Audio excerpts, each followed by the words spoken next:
Welcome, night owls. You're about to fall asleep to something you'll never think about the same way again. Picture this. You're walking through a medieval village just after sunrise. The streets are lined with timber houses, their upper stories leaning in like they're whispering secrets. The fog is thick. Horses clop by. The smell?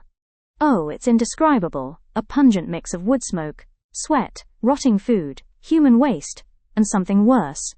Much worse. Forget everything Hollywood ever taught you about the Middle Ages. This wasn't a world of polished knights and noble ladies delicately sipping wine. This was a world of filth. A world of bedbugs, lice and chamber pots tossed out second-story windows. A world where brushing your teeth meant chewing mint leaves, if you remembered at all. A world where your doctor might cleanse your body by drilling a hole in your skull. Tonight, we're diving nose first into the most disgusting, shocking and downright horrifying hygiene habits of the medieval era. From plague pits to perfumed nobility, from communal bathhouses to urine-based mouthwash, this journey is not for the faint of heart or the weak of stomach. So before we begin, make sure you're subscribed to the channel and drop a comment below telling me where you're listening from. Are you drifting off in a candlelit bedroom? Lying on the couch with your cat, or perhaps curled up like a monk in a cold stone abbey? Hit that like button if you've ever wondered how anyone in history managed to survive without deodorant. Now dim the lights, wrap yourself in something cozy, and just try, not to gag as we begin our descent into medieval cleanliness, or rather, the shocking lack of it. This is shocking medieval hygiene habits that will disgust you. Let's begin. Let's start with the most infamous myth. Did medieval people really not bathe? The answer is both yes and no. But mostly yes. Bathing in the Middle Ages was complicated. It wasn't just a matter of hopping into a tub and grabbing your medieval loofah. For many people, especially peasants, taking a bath wasn't part of daily life at all. In fact, it wasn't even part of weekly or monthly life. Bathing was often reserved for special occasions, like festivals or funerals. And here's why. 1. The logistics were a nightmare. To take a bath, you had to gather wood, heat water over a fire, fill a wooden tub, and make sure you weren't using too much of the family's limited supply. For the average serf or villager, this was hours of labor for a few minutes of lukewarm cleanliness. And once the water was in the tub, the whole family shared it. Elders, parents, children and babies, each dunking into the same increasingly murky water. The phrase, "don't throw the baby out with the bathwater," that comes from this exact practice. The water would get so filthy by the end that you might literally lose a baby in it. 2. The church got involved. By the 14th and 15th centuries, the Christian church had started to associate public bathhouses with sin. Bathing naked with strangers? That smelled of temptation, of immorality. In many places, bishops and priests outright condemned frequent bathing as vanity, or worse, a pathway to lust. In some cities, bathhouses doubled as brothels, and their reputation plummeted. So even if you wanted to clean up, you might be discouraged or even punished for doing it too often. Purity of the soul, they said, mattered far more than purity of the body. 3. Medical myths made it worse. Medieval physicians had their own ideas about cleanliness. According to the medical theories of the time, many based on ancient Greek and Roman ideas, bathing opened up the pores of your body and left you vulnerable to disease. Water was believed to soften the body, making it easier for illness to seep in. This belief was especially dangerous during plagues. When the Black Death hit in the 14th century, many people stopped bathing altogether, fearing that water would let in the deadly miasma. So in their effort to avoid infection, people covered themselves in layers of dirt, oil, and body odor. Imagine that for a second, trying to ward off the world's most catastrophic disease by refusing to wash yourself. 4. Perfume over soap for the wealthy. Cleanliness came in bottles, not buckets. Noblemen and women drenched themselves in scented oils and floral perfumes, layering rosewater and lavender to mask the fact that they hadn't washed in days or weeks. Queen Elizabeth I of England was said to bathe only once a month, and that was considered generous. Rather than use soap, many nobles powdered their hair, bodies, and faces with fragrant herbs. Linen underclothes were changed often to absorb sweat and keep outer garments looking fresh, but the skin underneath, often untouched. 5. Soap was questionable. If you did have access to soap, it wasn't the minty, moisturizing kind you'd find at the drugstore today. Medieval soap was often made from animal fat mixed with lye, ash, or even urine. It was harsh, abrasive, and left a foul smell of its own. The average villager might have one bar for an entire family, used mostly for laundry or cleaning tools. Soap was more common in Islamic cultures at the time. Arabic soap-making techniques were far superior, and travelers to the Middle East often remarked on the surprisingly high standards of cleanliness. But in medieval Europe, soap was just one more nasty layer in a very stinky system. 6. Exceptions to the rule. Now, to be fair, not everyone in the Middle Ages walked around like a mud-caked zombie. Monasteries often had strict hygiene routines, with designated times for washing hands, feet, and even shaving. Some cities had public bathhouses for centuries, especially in early medieval periods when Roman customs lingered. In fact, early medieval people in places like Scandinavia bathed more than their neighbors. Vikings, often portrayed as dirty brutes in pop culture, actually took weekly baths and combed their hair regularly, so much so that Anglo-Saxons complained that Viking men were stealing their women with their clean appearances. But these were the exceptions. By the late Middle Ages, the average European had become, let's just say, olfactorily challenged. Let's talk teeth. Because while modern society is obsessed with sparkling white smiles, pearly teeth were not exactly a priority in the Middle Ages. In fact, most people walked around with teeth that were cracked, blackened, or missing entirely, if they had any left at all. And the reasons why are absolutely horrifying. 1. The myth of the toothworm. Yes, you read that right. For much of the medieval period, people believed that cavities were caused by tiny, wriggling toothworms. These imaginary creatures were thought to burrow deep into your molars, gnawing away from the inside, and causing the pain we now know as tooth decay. This belief dated back to ancient Mesopotamia, but stuck around in Europe well into the medieval era. When someone had a raging toothache, they might visit a barber surgeon or village healer who would try to drive the worm out, sometimes by burning herbs near the mouth or applying strange pastes to lure it to the surface. No worm ever came out, of course, but the pain sometimes faded, either because the tooth died or was pulled out with brute force. 2. Brushing. Sort of. Now, brushing your teeth wasn't entirely unheard of, but it didn't look like anything you'd recognize today. Instead of bristled toothbrushes, medieval folks used chew sticks, small twigs frayed at the end, and rubbed against the teeth to clean off bits of food. Popular wood types included birch, hazel, and licorice root, which had mild antibacterial properties. For toothpaste, they might crush up salt, charcoal, mint leaves, or even powdered bones.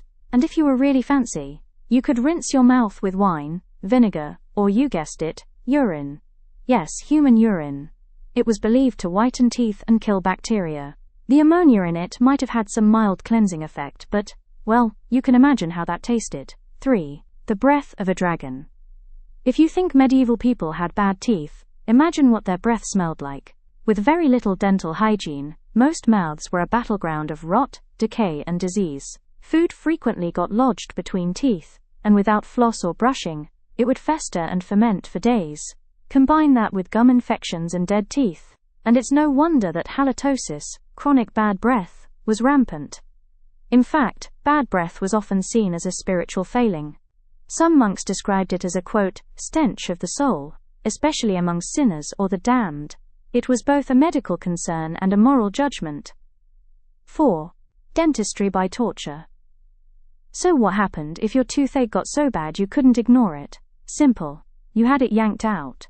Barber surgeons, who cut hair, stitched wounds and pulled teeth, were the go-to professionals for such jobs. They didn't use anesthesia. There was no sterile equipment, no numbing gel, no waiting room with a little waterfall and smooth jazz. You'd sit in a chair, bite down on a leather strap, and they'd use iron pliers or forceps to wrench the tooth from your skull. If the tooth broke during the extraction, they'd go digging for the root. In many cases, patients passed out from pain or blood loss. Some died from infections afterward, as the tools were rarely cleaned between uses. And guess what the go-to painkiller was afterward? Alcohol. Lots and lots of alcohol. 5. False teeth, medieval style. If you were wealthy and vain enough to care about appearances, you might try to replace missing teeth. But medieval dentures were terrifying contraptions. Some were made from wood, others from the teeth of animals or dead humans. That's right, Grave robbing for dental parts was a thing. These false teeth were wired into the mouth with metal string or wrapped in linen, but they rarely lasted long. Eating with them was risky, and they often caused more infections than they prevented. 6. Natural remedies and superstitions. People turned to nature for dental care too. Sage leaves were chewed to freshen breath. Honey was sometimes applied to soothe gums. Cloves were used to numb tooth pain, and vinegar was believed to prevent rot.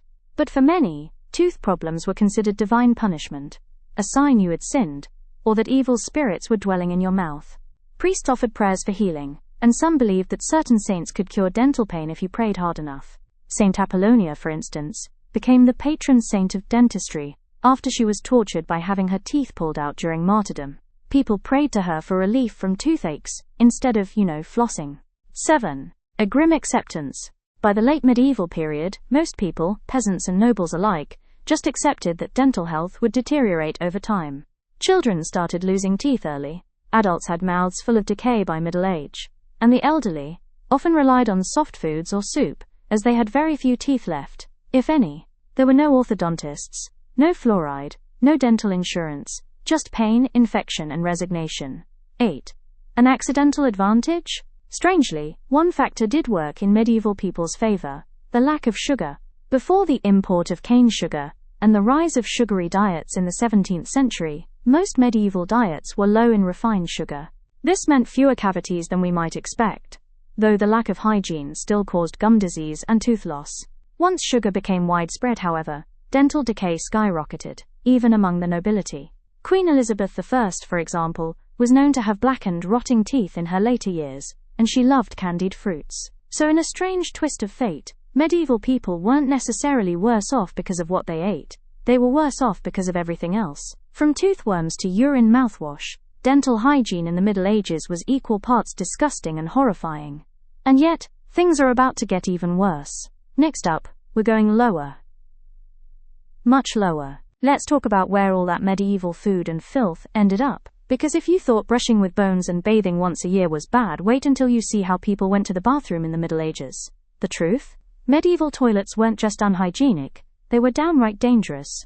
1. The chamber pot era. For most medieval people, there was no such thing as indoor plumbing. Instead, they relied on chamber pots, essentially buckets, jars or bowls used for urination and defecation. These were kept under beds, behind curtains, or in corners of rooms. When full, they were emptied, often right out the window. Yes, literally tossed into the street below. Cities like London and Paris tried to regulate this practice, mandating that people shout "Gardez l'eau," watch out for the water, before dumping their waste. But let's be honest, in the dead of night or in crowded slums, that warning was often skipped. The result? Medieval cities became open-air sewers. The streets were slick with human waste, animal dung, food scraps and rainwater, all mixing into a putrid stew known as mire or night soil. You didn't walk around without boots, and you didn't look up unless you were feeling lucky. 2. Castle privies, high-class horror. Now the rich had it better. Slightly. In castles and monasteries, some structures had privies or garderobes, small toilet rooms built into the stone walls, often extending out over a moat or waste pit. You'd sit on a wooden or stone bench with a hole in it, do your business, and gravity would do the rest. These were considered luxurious for the time, but let's not romanticize them too much. These garderobes were cold, drafty, and infested with flies. The smell would waft through the castle halls, and if the waste pit wasn't regularly cleared out, it would back up sometimes into the building itself. Plus, there was always the risk of falling in. Some unfortunate souls were known to have tumbled into the cesspits below and drowned. Not exactly the royal ending you'd want. 3. The gong farmers. Who cleaned all this up? Meet the gong farmers. Some of the most unfortunate laborers in medieval society. These brave and desperate souls were paid to crawl into cesspits and clean them out by hand. They worked at night, carried torches and waded through layers of human excrement, urine, rotten food and dead animals. All of it was loaded into carts and hauled out of town. The stench was so powerful that gong farmers were often ostracized, forced to live on the outskirts of towns. They were well paid by peasant standards, but the job was dangerous. Methane gas could ignite their torches and cause explosions. The filth led to disease, and the psychological toll was immense. But without them, medieval towns would have drowned in their own waste. 4. Public toilets. In some cities, public latrines were constructed over rivers, streams, or pits. These could accommodate multiple users at once, with long benches and several holes. No privacy. No dividers. Just you, your neighbor, and the smell. Sometimes, these communal toilets were part of bathhouses, taverns, or markets. But they weren't cleaned often, and the runoff frequently contaminated nearby water sources. Which brings us to 5. Drinking the wastewater was not safe to drink in many medieval towns. Wells were often dug near cesspits, streams ran thick with filth, and people unknowingly drank water tainted with human waste. This led to outbreaks of dysentery, cholera, and typhoid. Children died in droves. Adults often opted for beer or ale instead, not just because they liked it, but because boiling during the brewing process made it safer than water. In fact, even monks drank beer regularly, up to 3 liters a day in some cases, just to avoid contaminated water. 6. Toilet paper. Try leaves, wool, or your hand. What about wiping? Toilet paper didn't exist. Instead, people used whatever was available. Moss, leaves, grass, hay, straw, wool rags, scraps of linen, or their left hand. In many cultures, the left hand was reserved for this exact purpose, which is why it became considered rude to offer it in greeting. Wealthier individuals might use frayed linen cloths, and nobles sometimes had servants tasked with fetching clean materials for wiping. Yes, that was a real job. 7. The smell of cities. Now imagine all of this combined. Overflowing chamber pots, fly-ridden latrines, clogged gutters, and piles of manure lining the roads. The stench of medieval cities was legendary. Travelers from cleaner regions often commented in horror. One 14th-century Florentine described the smell of London as a sour wind from the underworld. And it wasn't just the streets. Homes themselves stank of dampness, rot, mildew, and sweat. There were no air fresheners, no ventilation, and certainly no sewage systems. 8. Attempts at cleanliness.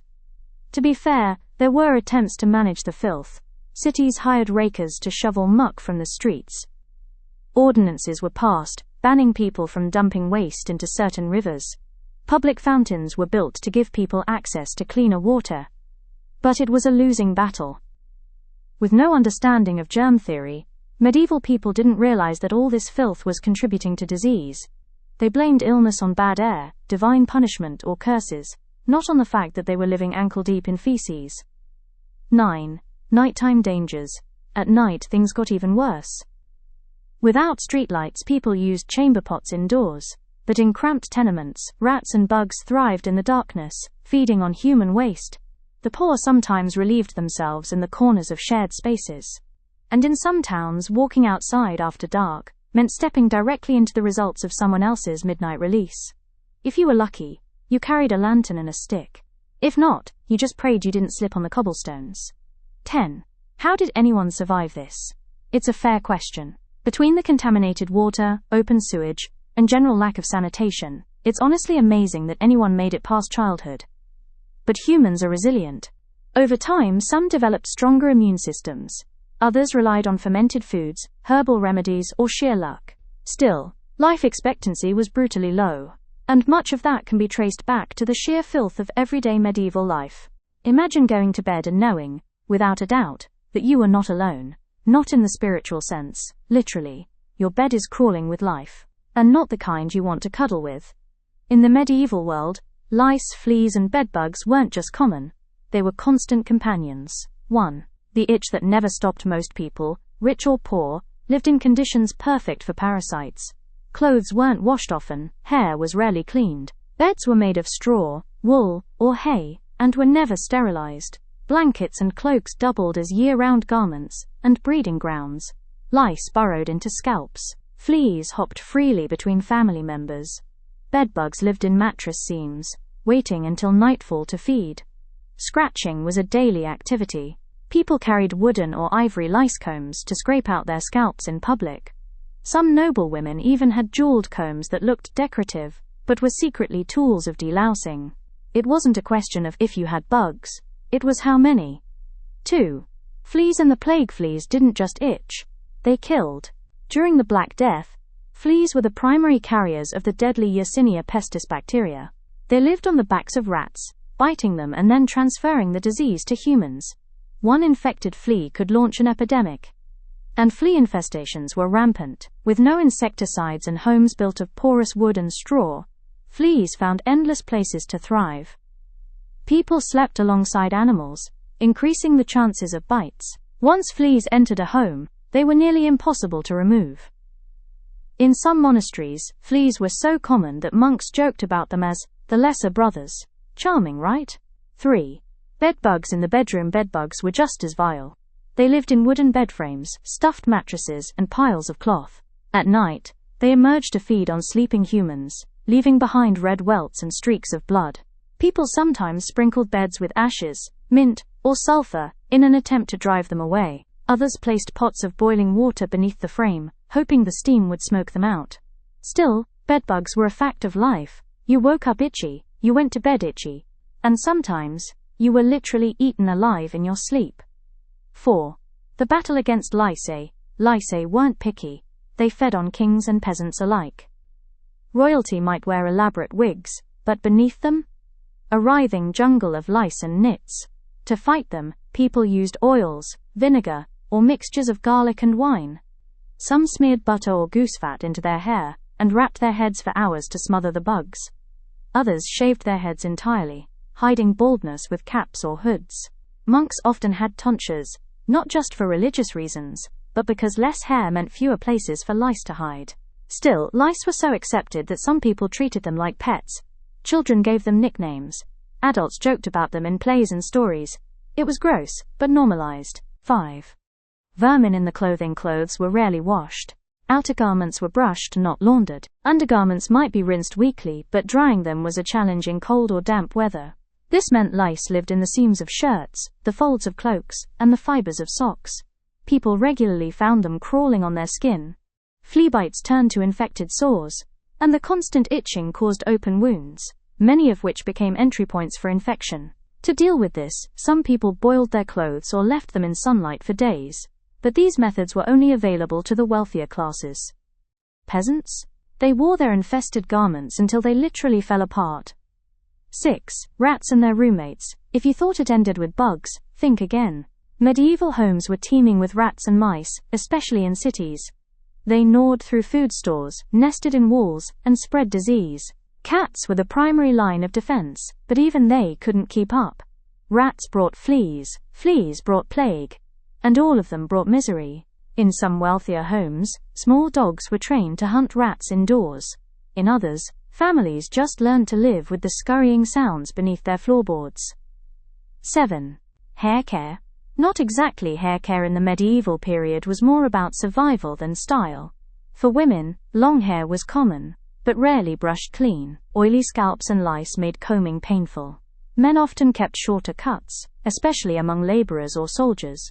But no matter the class, bugs lurked in every braid and curl. To fight infestations, people used herbal washes made of rosemary, lavender, and sage. But these were more for masking odors than removing insects. Some remedies were outright dangerous, like pouring mercury or lead-based ointments on the scalp to kill lice. In reality, it often poisoned the wearer instead. 8. Beds.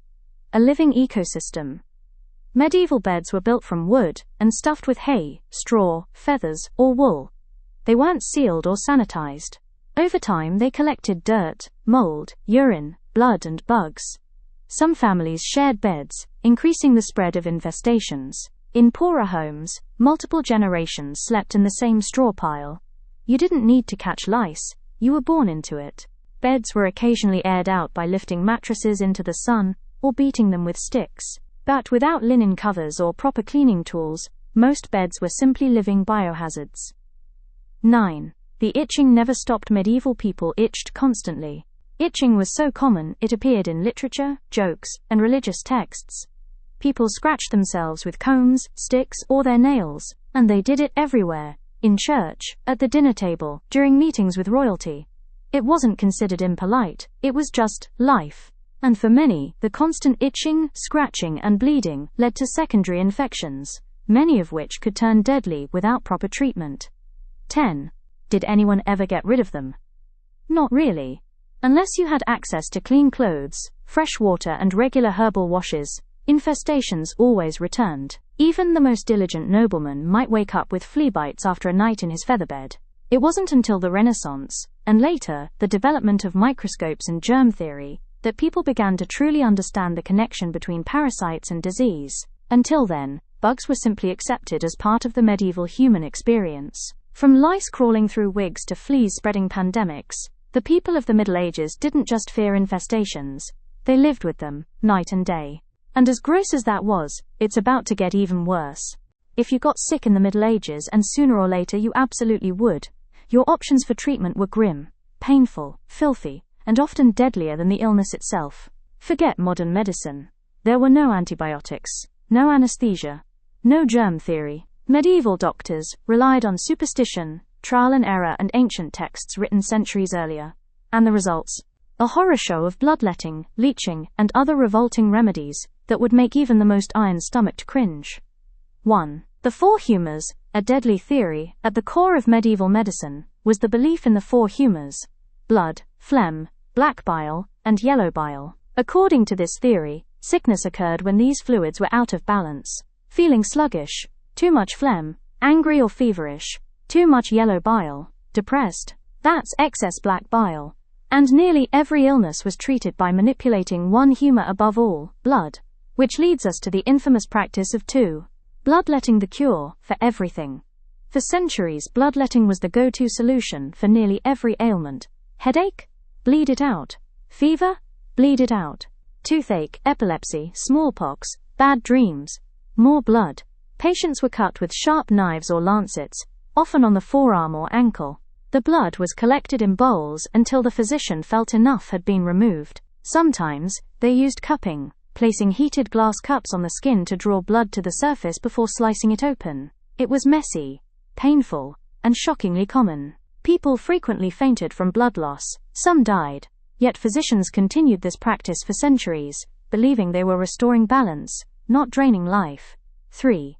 The leeches arrive. If slicing open a vein wasn't an option, or if you were a noble who didn't want scars, you might be treated with leeches. Physicians would place live leeches on your skin and let them suck your blood. The leeches were reused, passed from patient to patient, and kept in jars until needed. The sensation was said to be ticklish at first, then burning. Once full, the leeches would fall off, leaving behind bleeding wounds that sometimes became infected. Leeches were used to treat everything from fevers to gout to melancholy. They were especially popular for treating women, who were believed to be naturally overrun with blood. 4. Boils, abscesses, and other skin horrors. Skin infections were rampant in the Middle Ages. Dirty environments, lice bites, and poor nutrition led to all kinds of abscesses, boils, and ulcers. The treatment? Lancing. A physician, or more often, a barber surgeon, would heat a knife or iron rod and slice the boil open to let the pus drain. There was no numbing agent, just the sound of your own screams. Afterward, the wound might be packed with herbs, honey, or moss to draw out infection. But in many cases, this simply introduced more bacteria. And yet, people lined up for these treatments, because the alternative, letting the infection spread, was often worse. 5. Trepanation. Drilling into the skull. For headaches, seizures, or mental illness, some medieval doctors turned to trepanation, the act of drilling a hole into a living person's skull to release pressure, or expel demons. This procedure, which dates back thousands of years, involved scraping or boring through the skull with crude tools. Patients were sometimes held down by assistants, or given alcohol to dull the pain. Some survived, others died on the table, or later from infection. There are actual medieval skulls that show signs of trepanation healing, which means some people lived for years with holes in their heads. Let that sink in. 6. Medieval hospitals. The smell of suffering hospitals in the Middle Ages weren't like today's sterile medical centers. They were part hospice, part monastery, and mostly a place to die. The air inside was thick with sweat, feces, and decay. There were no separate wards for contagious patients. Beds were shared. Linen was rarely changed. And care was often administered by monks or nuns, not trained physicians. Treatments included herbal remedies, prayer, fasting, and occasional bleeding. Many hospitals were built near graveyards, so patients could be easily buried when they died. They were called hospitals, but in truth, they were places of quiet suffering. 7. Magical and supernatural cures. When medical treatments failed, and they often did, people turned to magic and superstition. Amulets made of lead or bone were worn to ward off illness. Sick individuals might swallow crushed gemstones or dried animal organs.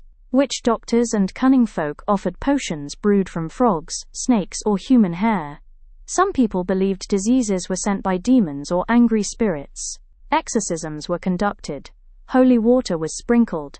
Pilgrimages were made to shrines and relics. And when all else failed, people blamed witches, resulting in arrests, trials, and even executions. 8. Surgery without anesthesia. When surgery was absolutely necessary, like for a gangrenous limb or arrow wound, it was performed quickly, crudely, and without anesthetic. The patient was tied down. Alcohol or opium might be used to dull awareness, but rarely worked. The surgeon would then cut through skin, muscle and bone, with saws or knives, cauterizing the wound afterward with red-hot irons. Survival rates were abysmal. Infection was likely, and many preferred death to the agony of medieval surgery. But if you were a soldier, or unlucky enough to break a leg, you didn't have much choice. 9. The barber surgeon's toolkit. Barber surgeons were the backbone of medieval medicine for everyday people. They pulled teeth, stitched wounds, drained abscesses, and even amputated limbs. Their tools included bone saws, iron hooks, forceps needles made from bone or metal cautery irons. These instruments were rarely sterilized. They were used again and again, passed from one bleeding patient to another. There are surviving examples of these toolkits in museums today, and they look more like instruments of torture than medicine. 10. Why did people accept this? Because they didn't know any better. Medieval people trusted their healers. They believed in balancing humors and fighting evil spirits. They had no knowledge of bacteria, viruses, or sterile procedures. And even the smartest physicians of the day were working with outdated, untested theories. Death was common. Pain was expected. And if you survived a medical treatment, it was considered a miracle. So if you've ever groaned about waiting rooms, medical bills, or dentist appointments, just remember, at least you don't have to balance your bile with a hot knife to the chest. And things are only getting messier. When we think of medieval fashion, we might picture flowing gowns, fur-lined cloaks, and shining armor. But beneath those glamorous layers was a harsh truth. Medieval people stank. And a big reason why. Laundry, or the lack of it. Body odor was not only tolerated, it was part of daily life.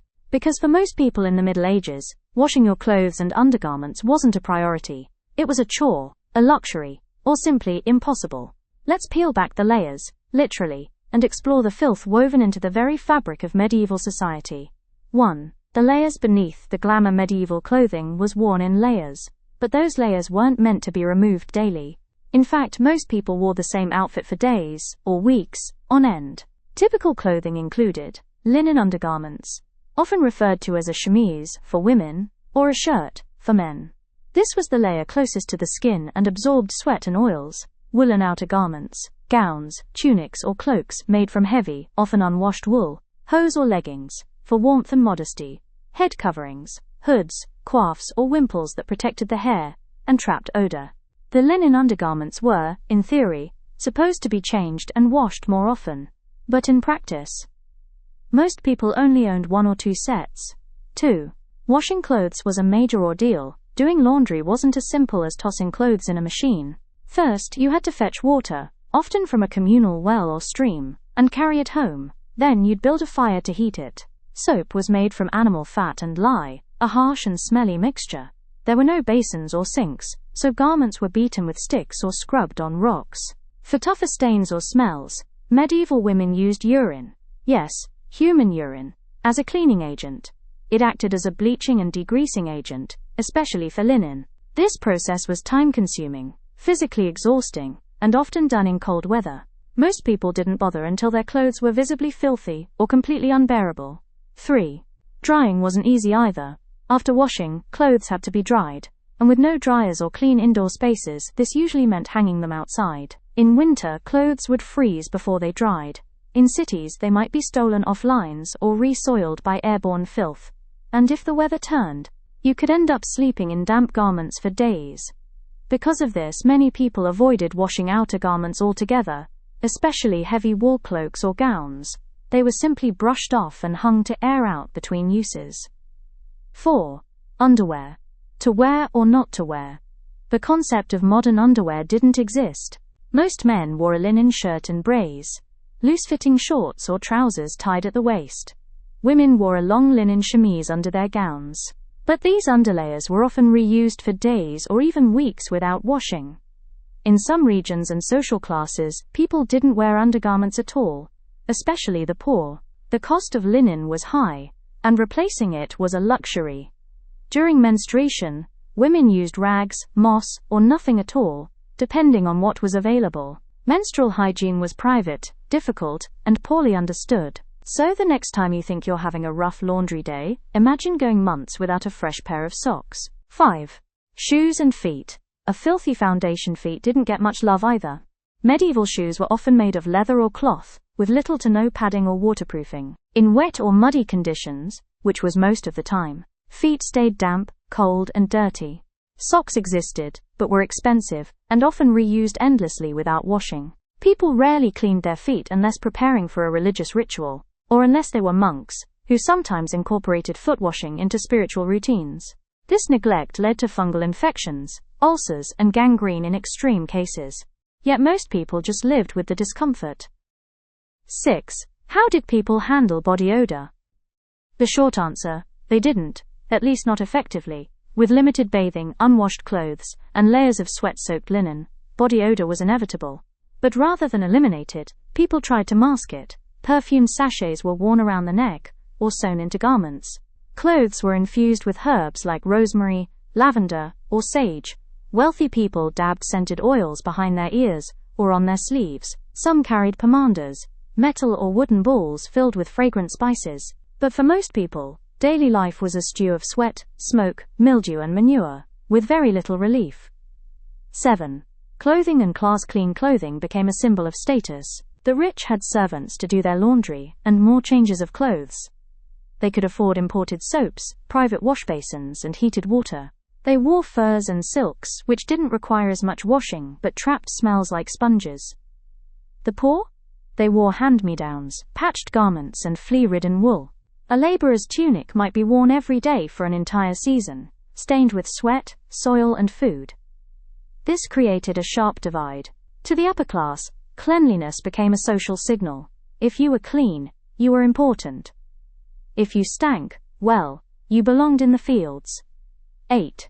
Disease and dirty clothing. Dirty clothes weren't just unpleasant, they were dangerous. Fleas and lice thrived in unwashed garments, so did bacteria. Skin infections like scabies, ringworm, and boils often originated in seams and waistbands. Itching led to scratching, which opened the door to worse infections. Even priests and monks wrote about how bad the laundry situation was. Some monasteries had weekly laundry days, but even there clothes were often reused until they were stiff with filth. 9. Attempts at cleanliness. To their credit, not everyone was content to wallow in grime. Some medieval households developed routines. Linen underclothes were swapped out weekly, hands and faces were washed in the morning. Feet were scrubbed for religious holidays. Hair was combed and deloused regularly. In cities, laundresses offered public washing services, dragging dirty garments to the riverside or washhouses. But these services cost money, and were often inaccessible to the poor. So while the idea of hygiene existed, the infrastructure simply wasn't there to make it a reality for most. 10. So how bad did it really smell? Historians estimate that medieval cities reeked. Between the rotting food, animal waste, open sewage, unwashed bodies, and filthy clothing, the smell of a bustling street would have been overpowering. Visitors from less crowded or rural areas frequently commented on the stench. Royal courts were no exception. Servants scattered herbs on floors, burned incense, and aired out clothing rooms daily, just to survive the odor. And still, the smell remained. Clothing in the Middle Ages wasn't just fabric, it was a filthy ecosystem, teeming with bugs, sweat, and invisible dangers. Laundry was a burden, body odor a given, and underwear a fading dream. And we're not done yet. We've talked about filth, fleas, and foul-smelling clothing. But now, let's turn our gaze to the other side of medieval hygiene: beauty. Because while many in the Middle Ages lived in grime, the nobility and royalty were obsessed with appearance. But their quest for beauty wasn't just impractical, it was often deadly. In a world without dermatologists, chemistry, or ingredient labels, makeup was a minefield of lead, mercury, and arsenic. Looking good came at a terrifying cost. 1. The pale skin obsession fair. Unblemished skin was the gold standard of medieval beauty. Pale skin was associated with nobility and wealth, a sign you didn't have to toil under the sun-tanned skin. That meant you were a laborer, unclean and lowborn. To achieve this pale perfection, medieval women, and some men, resorted to extreme measures. Chief among them was ceruse, a white lead-based cosmetic applied to the face and neck. It worked at first. It covered up blemishes, scars, and even smallpox marks. But over time, the lead seeped into the skin and bloodstream, causing hair loss, skin-thinning madness, organ failure, and eventually death. Yet people kept using it, because beauty was power, and looking clean, even if you weren't, was worth the price. 2. Rouge and bloodletting. To add a healthy flush to their ghostly white skin, women applied rouge to their cheeks and lips. But this wasn't your modern blush stick. Rouge was made from crushed minerals, berries, animal fat, or yes, mercury sulfide. Some used red ochre mixed with vinegar or egg whites. Others pricked their cheeks to simulate a natural blush. In fact, bloodletting itself was sometimes used specifically to drain bad blood and leave a more radiant complexion. That's right, people drained their veins for the sake of a better Instagram filter centuries before Instagram existed. 3. Eye makeup and mercury madness. Dark, dramatic eyes weren't just a modern trend. Medieval men and women darkened their lashes and brows using coal, charcoal, or burned almonds. Some even lined their eyes with a mercury-based paste for extra intensity. The results were striking, but toxic. Mercury absorbed through the skin and eyes could cause tremors, insomnia, hallucinations, and long-term brain damage, and there was no regulation. Recipes were passed down, mixed at home, and applied in thick layers. 4. Lip color and dangerous dyes. Want crimson lips to go with your deadly pallor? Medieval lip stains were made from red lead, cinnabar, another mercury compound, cochineal insects, or crushed flowers. These were mixed with fat, vinegar, or even wine to make a paste. Like other cosmetics, lip color slowly poisoned the user, but symptoms were rarely traced back to makeup, because everyone was sick. Pale skin, trembling hands, bad teeth. It was all considered normal for a noblewoman. 5. Hair removal and bleaching. Eyebrows were plucked thin or completely removed. Hairlines were extended by plucking the top of the forehead, creating the illusion of a taller brow, considered a sign of intelligence and nobility. Body hair? Burned or scraped off using hot wax, pumice stones, or lime powder. Lime burned the skin and caused permanent scarring, but many women used it to smooth their arms and faces. Blonde hair was fashionable in many parts of medieval Europe, especially among upper-class women. To lighten their locks, they applied concoctions of urine, vinegar, ashes, and sun exposure. A common bleaching method involved sitting outside with a paste on the scalp, baking the chemicals into the strands. 6. Fake beauty marks and accessories. If a noblewoman's skin was too pale or scarred, she might add a beauty patch, a small piece of black velvet or silk glued to the face to mimic a mole. These were often shaped like stars, moons, or hearts, and placed near the eye or lip for dramatic effect. They weren't just trendy, they were necessary to hide the disfigurement caused by lead poisoning, pox scars, or rotting teeth. And don't forget accessories: scented gloves to mask body odor, silk fans to hide missing teeth, and veils to protect already damaged complexions from the sun. 7. Teeth and mouth care. We already covered the horrors of medieval dentistry, but for those who couldn't afford extractions or treatments, beauty solutions got creative. Some women used ashes or salt to polish their teeth, others rubbed their gums with sage or mint, and for truly rotten teeth, nobles painted them with chalk, powdered bone, or even white lead to hide the damage. The result? A deathly white smile that would eventually kill you. 8. Fragrances and deodorants. Because washing was infrequent, covering up bad smells was crucial, especially at court. Medieval deodorants included powdered herbs like rosemary, lavender, or sage, scented sachets sewn into gowns, bottled rosewater or orange blossom oil, pomanders worn around the waist or neck. These weren't just for elegance, They were survival tools in a world of relentless body odor. And many perfumes included alcohol or harsh fixatives, which further dried out and irritated the skin. But for nobles, smelling nice meant more than comfort. It was a status symbol. 9. Beauty advice from the books. There were actual beauty manuals in the Middle Ages, collections of recipes and treatments for skin, hair, and body. These texts, often handwritten, advised women to wash with goat's milk and honey, exfoliate with powdered seashells, apply swan fat to prevent wrinkles, mix crushed pearls into face creams. But even these natural remedies were far from safe. Many included toxic metals, animal waste, and moldy herbs that caused allergic reactions, infections, or worse. 10. The high cost of beauty. In the end, beauty in the Middle Ages was about illusion. Nobility was defined by looking clean, even if you weren't. White skin, red lips, and sweet smells all hid a far darker truth underneath. Decaying teeth, diseased skin, and lead-filled pores. People quite literally died to look beautiful. And the more beautiful they became, the more likely they were poisoning themselves. So the next time you swipe on some concealer or spritz perfume, take a moment to appreciate that it won't slowly drive you insane. But now let's leave the powder rooms and perfumes behind, because it's time to talk about how medieval people cleaned their hands, faces, and other places. We've covered the grim realities of bathing, teeth, clothing, and cosmetics. But now we turn to the delicate, and often overlooked, topic of everyday personal hygiene. Because medieval life wasn't just about how people looked or smelled. It was about how they functioned day to day, how they cleaned their hands, faces, and the more private parts of their bodies. Spoiler alert, the results are not pretty. 1. Hand washing, a ritual. Sometimes, you might be surprised to hear this, but hand washing did exist in the Middle Ages. In fact, washing your hands before meals became a symbol of civility and even piety. Wealthy households often had a servant pour water over the hands of guests from a jug into a bowl, sometimes infused with rose petals or herbs. But this wasn't soap and scrub hand washing. It was more of a ritual rinse.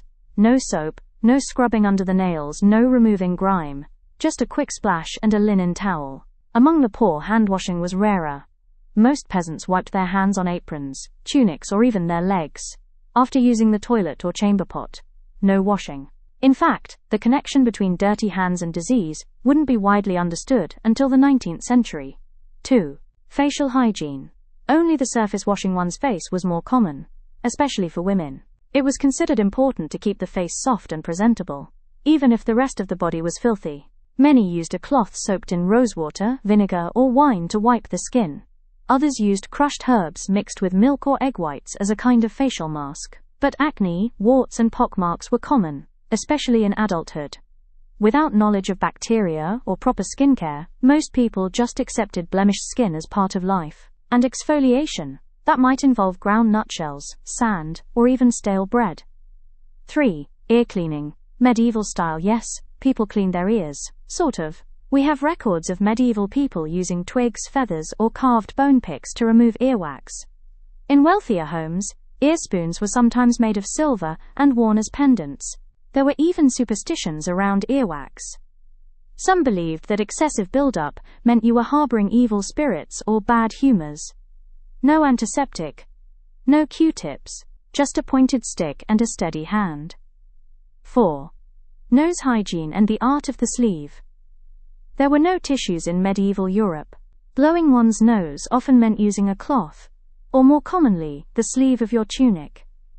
Yes, sleeves were the medieval Kleenex. People wiped noses, mouths, and sweat onto their clothing, and then kept wearing it for days. If you were fancy, you might carry a small cloth or napkin, but sleeves remained the go-to solution.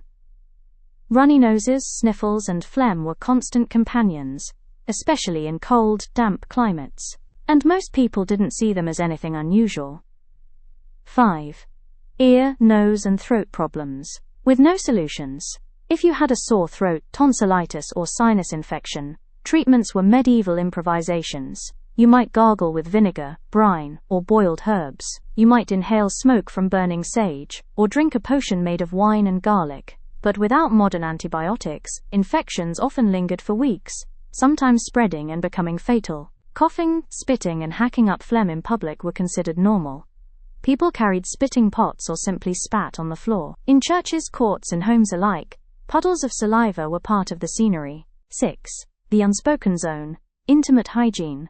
This is where things get tricky. For all the time spent scrubbing hands or faces, genital and anal hygiene was rarely discussed, and even more rarely practiced.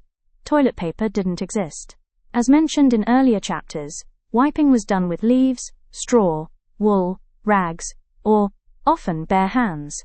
As for washing, medieval people rarely cleaned between their legs, unless preparing for sex, marriage, or religious ritual. Even then, it was often just a quick splash. Monks and nuns sometimes included intimate washing as part of a spiritual cleansing. But most peasants, laborers, and even nobles left that region untouched for days or weeks at a time. As you can imagine, infections, rashes, and parasites were widespread. 7. Feminine hygiene in the Middle Ages. Medieval women had few options when it came to menstrual care. Some used absorbent cloth rags, moss, or even sponges. These were washed and reused, often in poor conditions. Many rural women didn't use anything at all, simply bleeding into their underclothes, or avoiding public life during menstruation. There were also superstitions about periods. Some believed menstrual blood was toxic or could kill crops and sour milk. Women were sometimes isolated during their cycle, or even accused of witchcraft if their flow was heavy or irregular. Medieval gynecology was almost non-existent. Infections, complications, and pain were normal and untreated. Pregnancy was even riskier, and women often died from sepsis, retained placentas, or hemorrhaging during childbirth. 8. Male hygiene and shaving. Men in the Middle Ages didn't necessarily shave daily, but many trimmed their beards or mustaches with knives or small razors. Monks, knights, and nobles were more likely to keep facial hair in check. Without shaving cream, most used water or oil, and cuts were frequent. Razors were rarely sharpened and often shared between men. Genital grooming? Not common. Pubic lice were a shared plague, and men frequently carried combs or oils to treat infestations, though prevention was rare. 9. Nail care. More than cosmetic, dirty hands meant dirty nails, and long nails were both unsanitary and impractical. Most people kept nails short, often biting or breaking them manually. Nobles might use small knives or files to trim them, but hygiene wasn't the motivation, presentation was. Clean, shaped nails implied wealth and a life free from manual labor. There were even superstitions tied to fingernails. Cutting them on certain days was said to bring luck or doom, and keeping a lock of hair or nail clippings in a locket was believed to protect against illness. 10. Smelling clean meant everything. With hygiene so limited, scent became a defining trait of cleanliness. People judged each other by how they smelled, not how they looked, or what they'd washed. Sweet-smelling breath, scented hair, or fragrant skin meant you were desirable, holy, or high status. Foul odors meant sin, disease, or poverty. Some religious orders believed smell was a reflection of your soul. The stench of sin was a literal concern. In literature and sermons, cleanliness was always tied to morality. But for most people, smelling clean just meant not the worst. Medieval personal hygiene wasn't just underdeveloped, it was often non-existent in the places that mattered most. Hands were rinsed, faces were dabbed, but the rest of the body, left to its own devices. And yet for all the filth, disease, and dysfunction, people still kept going. They married, gave birth, grew old, and died, smelling like smoke, sweat, and centuries of forgotten soap. But as we'll see next, not even death was an escape from the grime. You might think death offered an escape from the filth of medieval life, but in many ways death was just the beginning of another kind of decay. In the Middle Ages, death was everywhere. Plague, war, famine, childbirth, infections. Most people didn't live past 40. And when death came, it didn't come quietly. It came with bloated bodies, open pits, and the unbearable stench of rot lingering in the streets. Tonight, we descend even deeper into the grotesque reality of the medieval world, where even in death, hygiene was an afterthought. 1.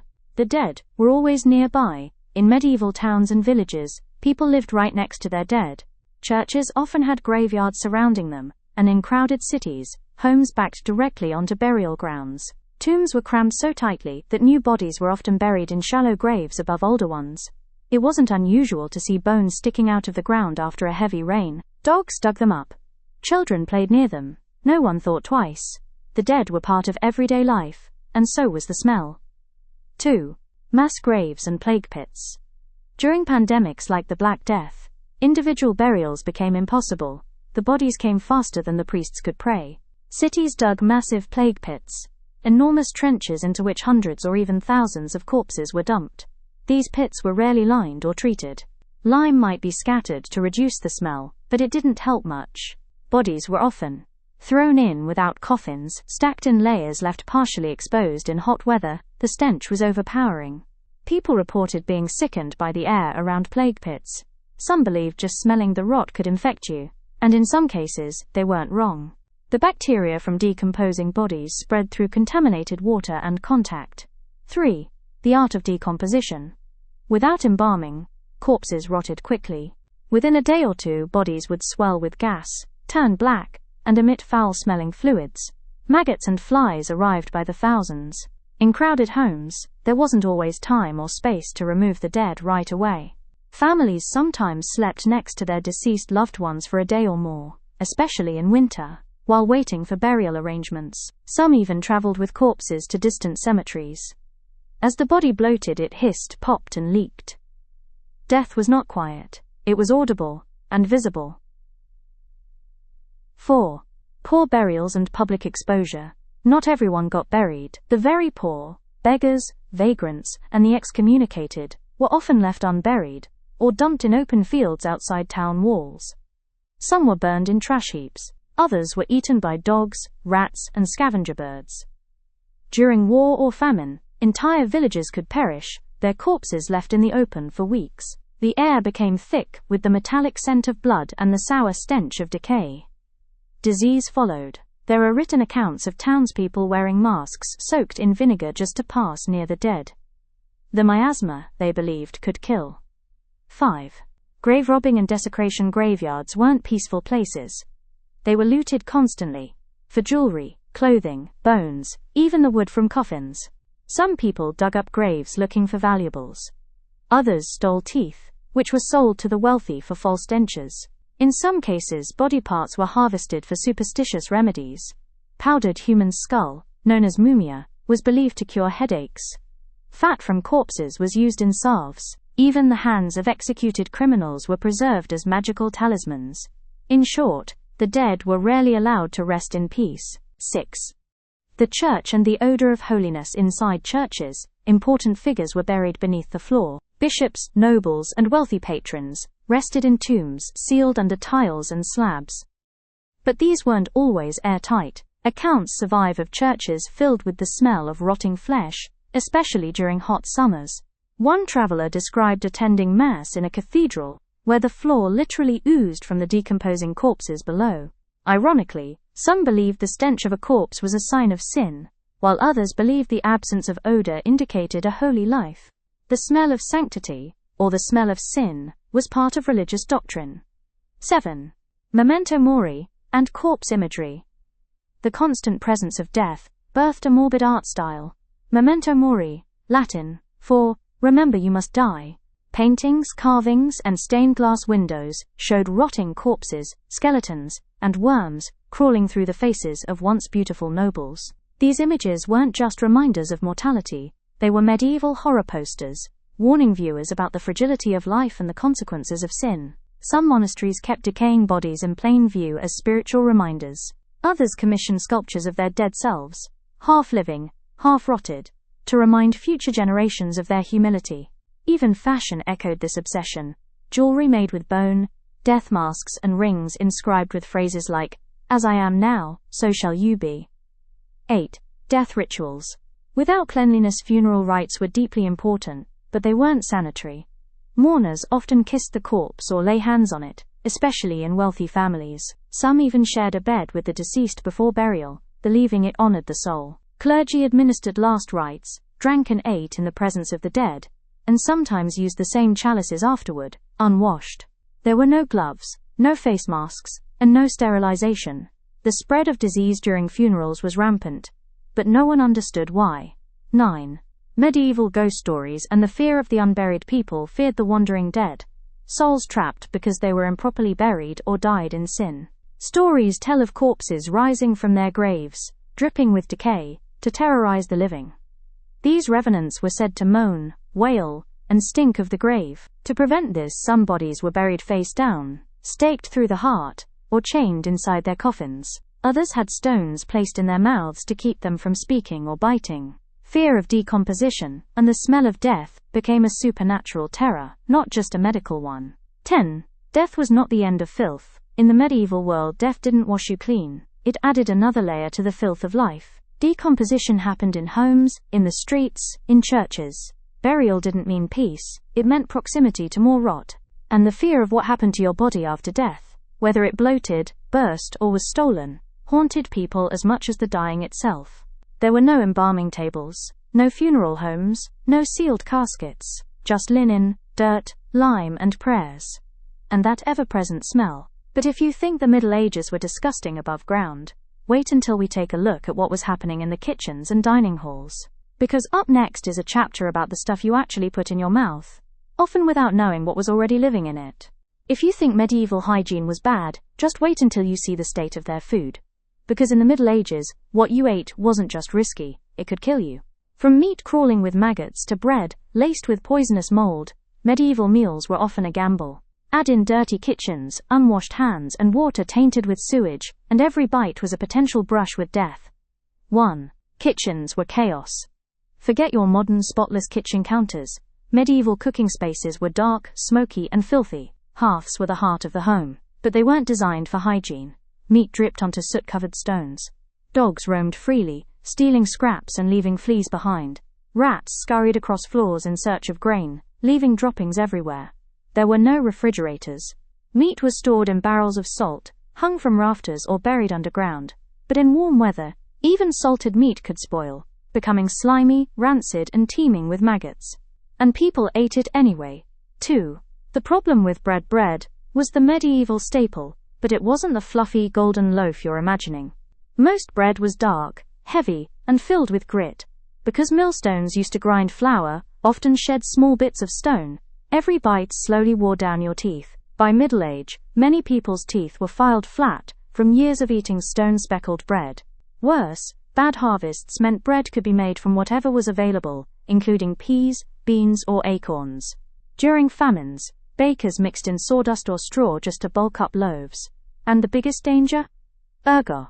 This toxic fungus, which grows on rye, caused ergotism, also known as St. Anthony's fire. Victims suffered from hallucinations, seizures, gangrene, and death. Entire villages were wiped out by contaminated bread. 3. Meat, maggots, and mystery stews. Meat was a luxury for peasants, but when they got it, it wasn't always fresh. There were no sell-by dates, no freezers. Butchers often sold weeks-old meat, disguising the smell with spices or boiling it into stews. Maggots were picked out, or not. It was common to see rats and mice roasted on skewers in poorer homes. Hedgehogs, badgers, and even cats or dogs were eaten in times of famine. Meanwhile, nobles gorged on venison, boar, swan, and peacock. But even their kitchens weren't clean. Food sat out during long feasts, attracting flies and bacteria. 4. Spoiled dairy and questionable cheese. Milk didn't last long without refrigeration. By the time it reached your cup, it was often sour, clumpy, or crawling with bacteria. Cheese and butter were safer, but even they were made under unsanitary conditions.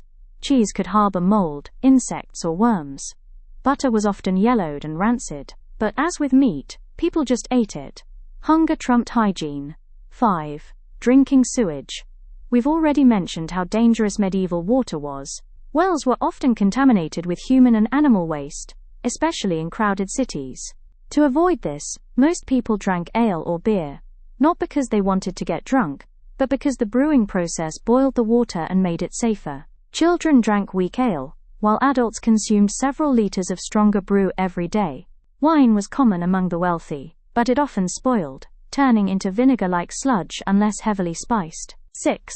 Street food, a risky treat in medieval towns. Street vendors sold pies, pastries, and meat pasties to hungry workers. Sounds nice, right? Except these were made with questionable fillings, often offal, spoiled meat, or whatever scraps were left from the butcher. Food inspectors existed in some cities, but bribery was rampant, and rotting food was disguised with spices and herbs. Street pies were so notorious that they became a joke in medieval plays. What's in this pie? Rat, cat, or dog? 7. Dining etiquette, or lack thereof. At the medieval table, cleanliness was optional.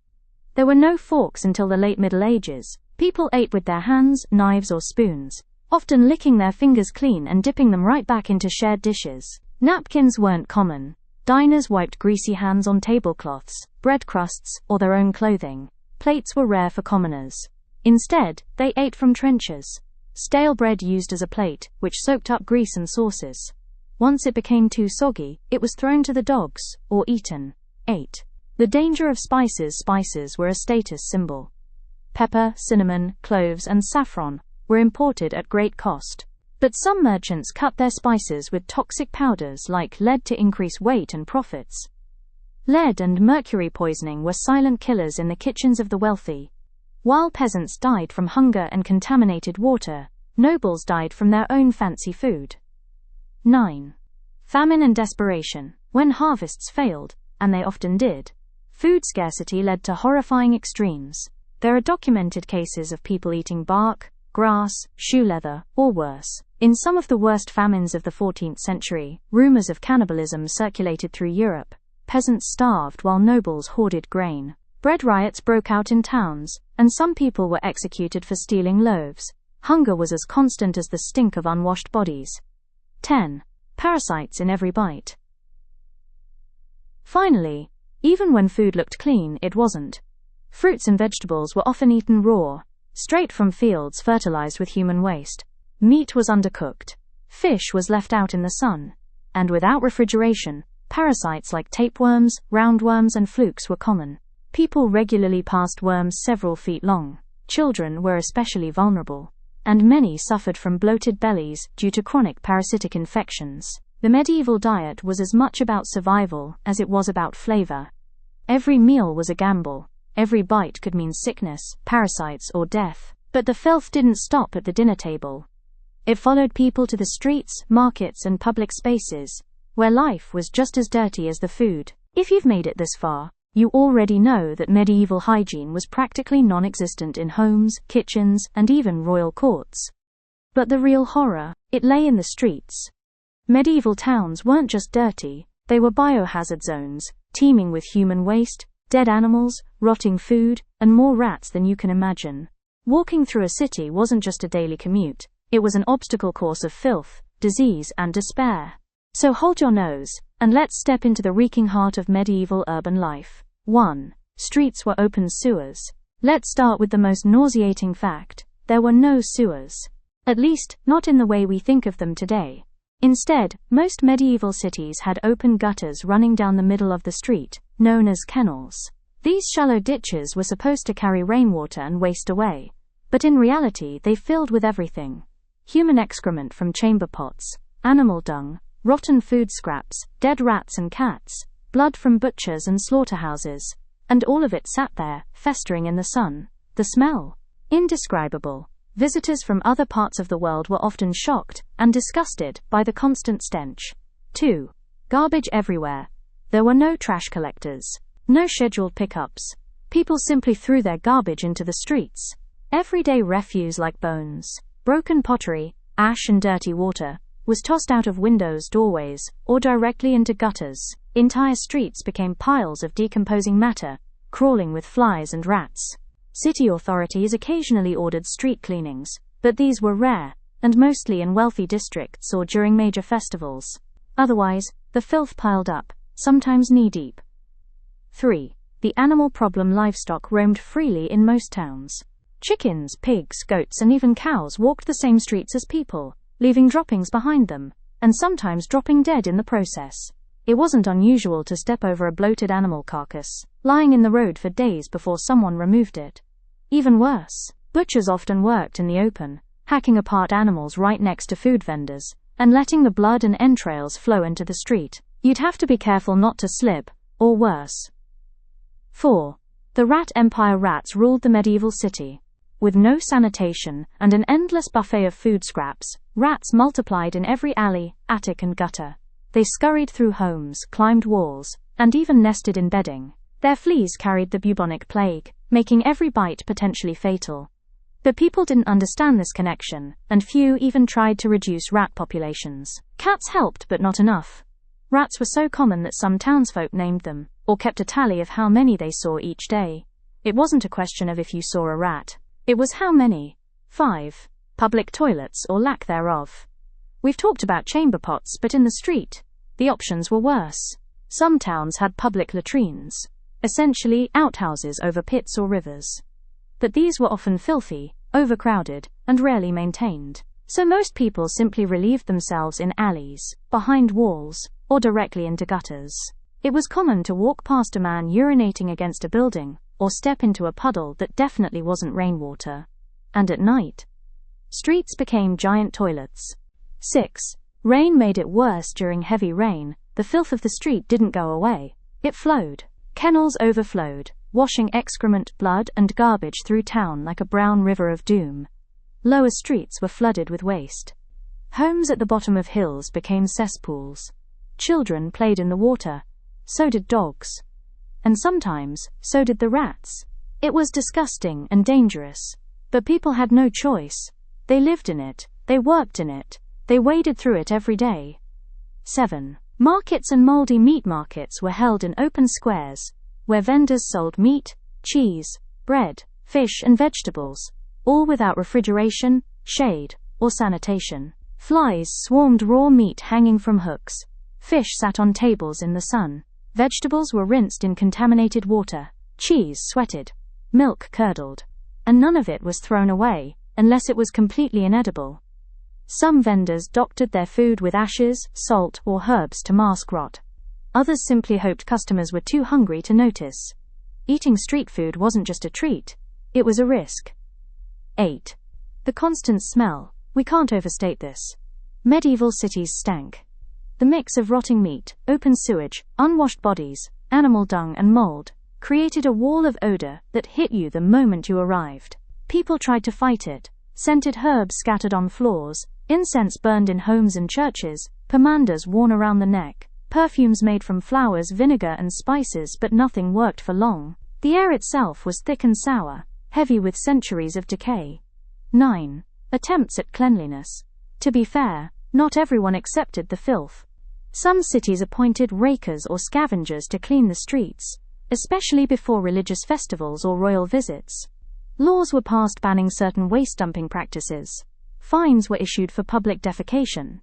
In Paris, London, and other major cities, there were even early attempts at covered sewers, but these were primitive and often backed up, spewing waste back into the streets. It wasn't until centuries later, during the Enlightenment and Industrial Age, that real sanitation reform took hold. 10. You could smell a town before you saw it. This was no exaggeration. Travelers often reported that they could smell a medieval city miles before they arrived. The scent of humanity, unwashed, unburied, and unfed, wafted through the countryside like a warning. And for those who lived there, the smell became background noise. Just another part of daily life. Something you stopped noticing until it got worse. Medieval cities were marvels of architecture, culture, and community, but they were also health disasters. Streets weren't just dirty, they were deadly. Every step risked infection. Every breath brought in bacteria. And every mouthful of food or drink was flavored with the grime of the street. And yet, people endured. Because life didn't stop, not even in the stink. Believe it or not, there were places in medieval Europe where people tried to get clean. But bathhouses, once a holdover from Roman civilization, became something far more complicated during the Middle Ages. In many towns, a public bathhouse was the closest thing you could get to a proper bath. But these weren't serene spas or places of health and healing. Over time, they became centers of social scandal, moral panic, and contagious disease. Tonight, let's soak in the weird, steamy, and sometimes sleazy world of medieval public bathing. 1. The rise of the medieval bathhouse. In the early Middle Ages, public bathhouses were still common in cities across Europe. Many were holdovers from Roman infrastructure, using aqueducts and furnaces to heat water and stone floors. At their height, bathhouses were popular gathering places. People bathed in large tubs, relaxed in steam rooms, or received massages with scented oils. But there were a few catches. Most bathhouses were co-ed, or at least allowed couples to bathe together. Many lacked privacy, just a room full of steaming tubs and naked bodies. And cleanliness wasn't always the goal. The same water was used by dozens of people, refilled only once or twice a day. 2. Communal bathing was normal to modern ears. This might sound strange, but to medieval Europeans, communal bathing was just how it was done. Friends, family members, and even strangers would bathe together. A wealthy man might rent a private room for his wife, but most people stripped down and bathed in view of others. There were no bathing suits, no soap bars, just a large wooden tub, some hot water, and maybe a rag or sponge. Most people brought their own towels, if they had any at all. 3. The bathhouse menu: food, wine, and gossip. Some bathhouses offered more than just water. They became social hubs, complete with food and drink, live music, private booths for conversation, barbers and masseuses, and yes, sex workers. In cities like Paris and London, bathhouses became inseparable from brothels. A client could bathe, dine, and arrange companionship, all under one roof. The lines blurred so much that many bathhouses were simply referred to as stews, a slang term for brothel baths. 4. Disease and the bathhouse decline. With so many sweaty, naked bodies packed into warm, wet spaces, bathhouses became breeding grounds for disease. Skin infections, lice, and sexually transmitted diseases were rampant. Towels were reused, water was shared, and in cities struck by plague, people avoided bathhouses for fear of miasma, bad air thought to carry illness. By the late Middle Ages, the Black Death had changed public attitudes toward bathing. Many believed bathing opened the pores, allowing disease to seep in. Others associated bathhouses with sin and temptation. So they stopped going. And just like that, medieval Europe got dirtier. 5. The church cracks down. The growing power of the church also contributed to the decline of public bathing. Priests and bishops condemned the mixed-gender bathhouses as dens of immorality. Some cities passed laws restricting bathhouse hours or banning them altogether. Others declared that only married couples could bathe together, though enforcement was inconsistent. In many places, bathhouse owners were taxed, fined, or imprisoned. By the 15th century, bathhouses in many towns had either shut down or transformed into secret brothels. Getting clean had become a moral minefield. 6. Bathing at home. A rare luxury, most people didn't have the space or equipment to bathe at home. A wooden tub was expensive, heating enough water took hours, and disposing of it afterward was a hassle. Still, wealthier households sometimes bathed privately. Servants would haul water into the bedroom, and the bather would soak while being scrubbed with linen cloths and scented oils. Even then, a full-body bath was a rare event, perhaps once a month or on special holidays. Most people relied on sponge baths, using a damp cloth to wipe their face, hands, and underarms. 7. The shame of being too clean. Strangely, being too clean could attract suspicion. In certain religious communities, excessive grooming was considered vain or sinful. A person who washed too often might be accused of pride, or even witchcraft. Saints and holy hermits were praised for their filth. Some wore the same robe for decades, never bathed, and allowed lice to feast on their skin, as a form of spiritual humility. One 12th-century monk bragged that he hadn't bathed in 40 years, wearing the same wool habit until it literally disintegrated. His piety was celebrated. 8. Hair washing and head lice battles. Hair was rarely washed with water. Instead, it was combed daily and perfumed. Lice were expected, even among the nobility. Women wore linen head coverings, while men shaved their heads or kept short styles. Lice combs were common accessories. Some used vinegar, oil, or herbal rinses to fight infestations, but success was limited. Bed linen was rarely washed, and hats were shared freely. If someone showed up to a bathhouse with no lice, that was suspicious. Where had they been? 9. Bathhouse etiquette. Yes, there were rules. Despite the filth, there was still an effort to maintain bathhouse etiquette. Don't enter covered in mud. Wash your feet before getting in the tub. Don't hog the hot water. Don't talk politics. And most importantly, don't bring lice. Of course, these rules were frequently ignored, and fights broke out over everything from towel theft to accusations of indecency. Still, in their prime, bathhouses were vital community spaces, part health clinic, part cafe, part saloon. 10. From steamy sanctuary to forgotten relic. By the end of the Middle Ages, the public bathhouse was in decline. Fear of disease, religious pressure, and shifting public values made communal bathing seem risky, scandalous, or even evil. Many were shut down or burned.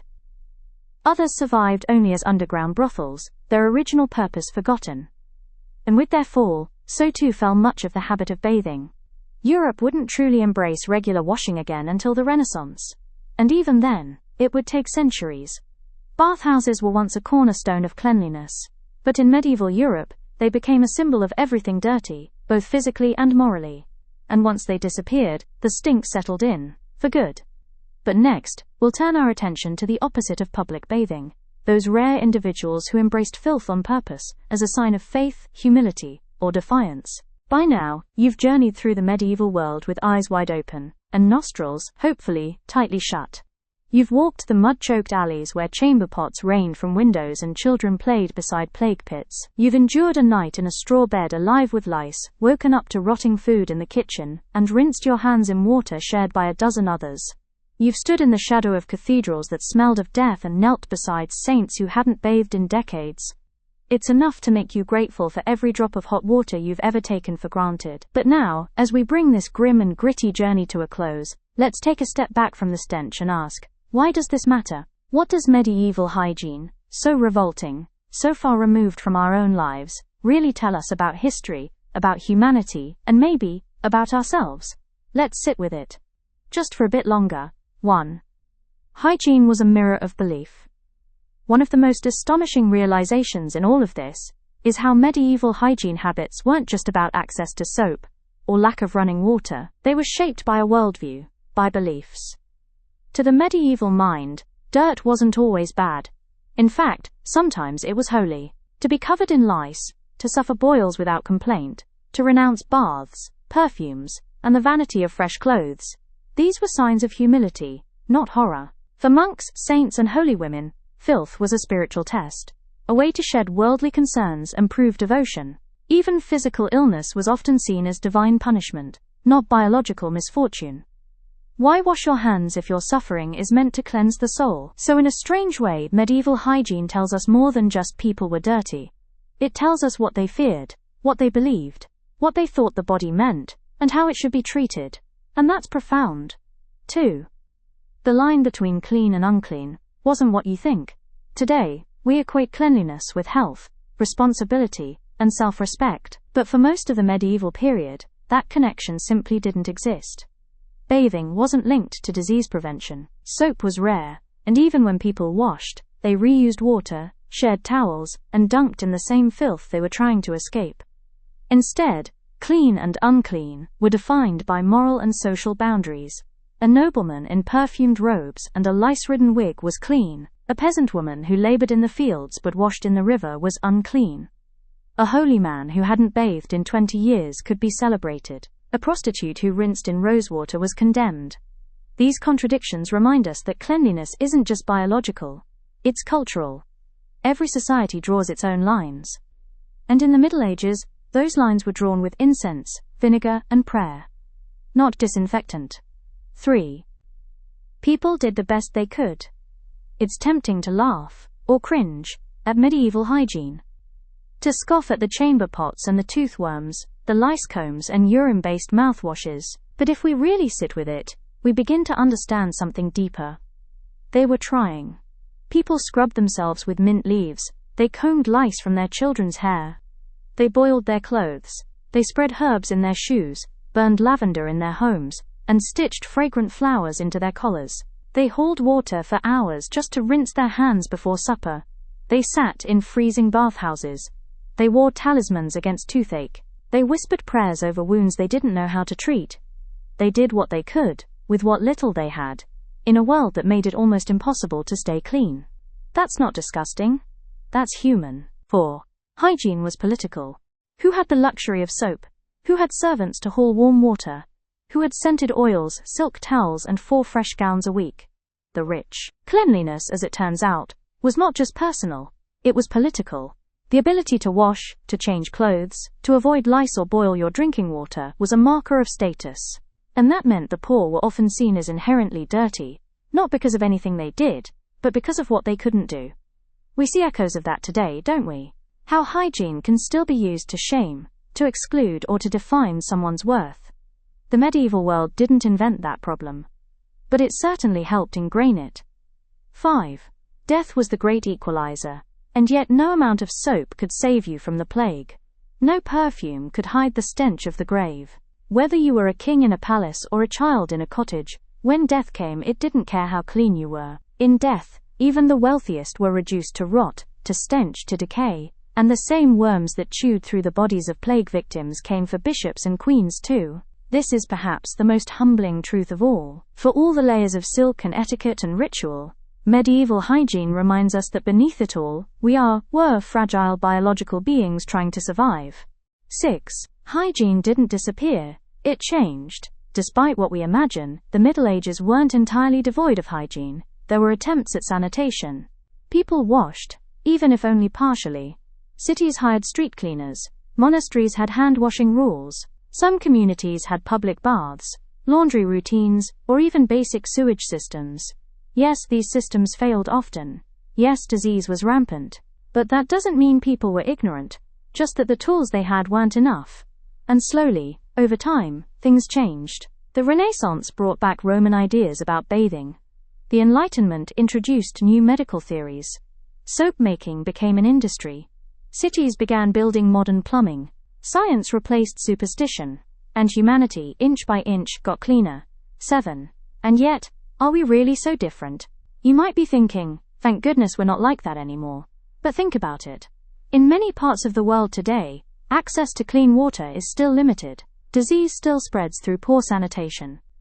And even in wealthy countries, people suffer due to bad public health infrastructure, misinformation, or cultural taboos about hygiene. To this day, millions of people live without plumbing, without soap, without privacy, without care. Medieval hygiene isn't just a chapter of the past, it's a mirror, reflecting problems we still haven't solved. 8. So what can we learn? If you take nothing else away from this long and often revolting journey, let it be this. Hygiene is a human struggle. A story of trial and error, of faith and fear, of poverty and privilege, of what we can't control and what we choose to ignore. It's about survival, about how we treat our bodies, our spaces, our neighbors, and ourselves. And maybe, just maybe, it's also about compassion. Because it's easy to judge people who lived in filth, but it's harder and more necessary to ask why they had to. 9. Gratitude in the modern age tonight. When you brush your teeth with minty paste and rinse your face with clean water, think of the medieval peasant chewing charcoal. When you flush your toilet with the push of a button, remember the chamber pot sailing out the window. When you drop your clothes in a washing machine, or take a long hot shower after a hard day, pause, smile, be grateful. You are the product of a long, messy, painful journey, through centuries of sweat, soot, and suffering. And now, you're here, clean, comfortable, in a bed that hopefully isn't crawling with lice. That's no small thing. 10. One final thought before you sleep. As the candlelight fades and the world goes quiet, remember this. The story of medieval hygiene isn't just about what disgusts us. It's about what it means to be human, imperfect, resourceful, afraid, and trying our best to survive with the knowledge and tools we have. It's about how far we've come, and how much further we still have to go. So take a deep breath, a clean one. Let it out slowly. And as you drift into sleep, safe and warm in the modern world, send a little gratitude to the people of the past, dirty, desperate, determined, who walked through the filth so we could walk a little cleaner. Good night, and may your dreams be fresh.